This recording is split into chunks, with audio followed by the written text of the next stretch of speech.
watu wa Nairobi walikuja kuniona hapa, wafanyabiashara, viongozi wa hapa Kigomba walinitembelea hapa. Mimi nikawaeleza katika mpango yetu ya kupanga masoko Kenya, hatutaki kusahau Nairobi. Wakaniambia wenyewe ya kwamba tunataka soko yetu ya Gikomba kwa sababu ni soko kubwa ya kitaifa. Tunataka rais utusaidie kuja kujenga hiyo soko. Wakaniambia history ya Gikomba ni history ya mahali ya matope, sewage inapitia hapo, inachomeka kila siku na matatizo yake.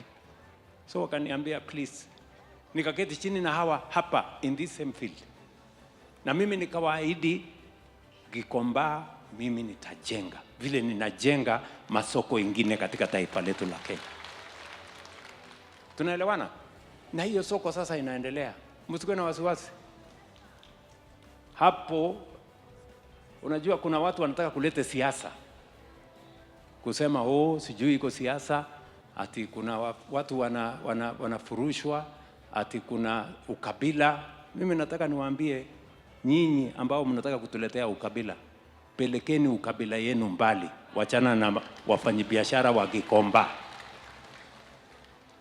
Mimi niko na mpango na wao, na wao wenyewe wamesema jana ya kwamba wanakubaliana na serikali soko ya Gikomba ijengwe. Ni mnanielewa? Na soko ya Gikomba hakuna serikali imefikiria soko ya Gikomba. Ni mahali wale wa traders wa pale kukinyesha wanavaa gambut, kwa sababu pale ni matope, sewage inaenda kwao. Wafanyabiashara wanunuzi wao hawakuji, shida kubwa. But I am promising them, mimi nimewaeleza hiyo Gikomba nitaibadilisha iwe soko ya kisasa na watafanya biashara mahali pazuri. Awamu ya kwanza ni ile tunajenga ambaye tumeanza jana, linear market yenye itabeba wafanyabiashara karibu 5,000. Nimeweka pale milioni 800. Nimeweka tena bilioni 3 ingine. Alafu nitawajengea sasa soko ya shilingi bilioni 5 hapo hapo Gikomba. We are going to transform Gikomba into a national trading hub ya wafanyabiashara. Hakutakuwa na sewage, hakutakuwa na matope. Tutajenga soko ya ghorofa 7 pale, kae chonjo. Kwani nyinyi mnafikiri Singapore imekaa namna gani? Mnafikiri iko sewage na matope? Nyinyi mnanielewa?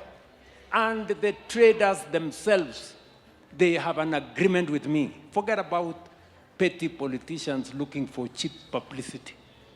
The traders themselves. Chairman mwenyewe wa Gikomba jana alizungumza, akasema sisi tulikubaliana na serikali tujenge Gikomba. Wacha kutuingiza kwa mambo ya ukabila, wacha kutuingiza kwa mambo ya siasa, tunataka soko yetu ijengwe. For the first time, there is a government that is thinking about ordinary citizens. There is a government that is thinking about Gikomba in a way of investing money. Pale tunaweka, na huyu Alice yuko hapa, and I have given him clear instructions. Tumechora vizuri, iko soko chonjo pale. Tutajenga soko hapo, watu watashangaa. Yes, we are very serious people bwana. Sisi hapana watu rejareja ya kuongea siasa ndogo ndogo ya fitina na ujinga. We don't have that time. Sisi tunaelewana? Tunaelewana?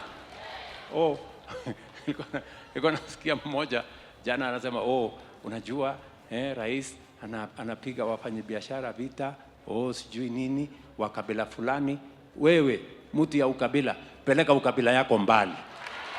Mimi niko na mpango na wafanyabiashara wa Gikomba, na tunawafanyia vile tulikubaliana na wao. Nyinyi mnanielewa? And I am very clear. Mimi huyu Alice waziri, PS wangu bwana Mwaura, tumekubaliana what we are going to do. and we are going to change this country.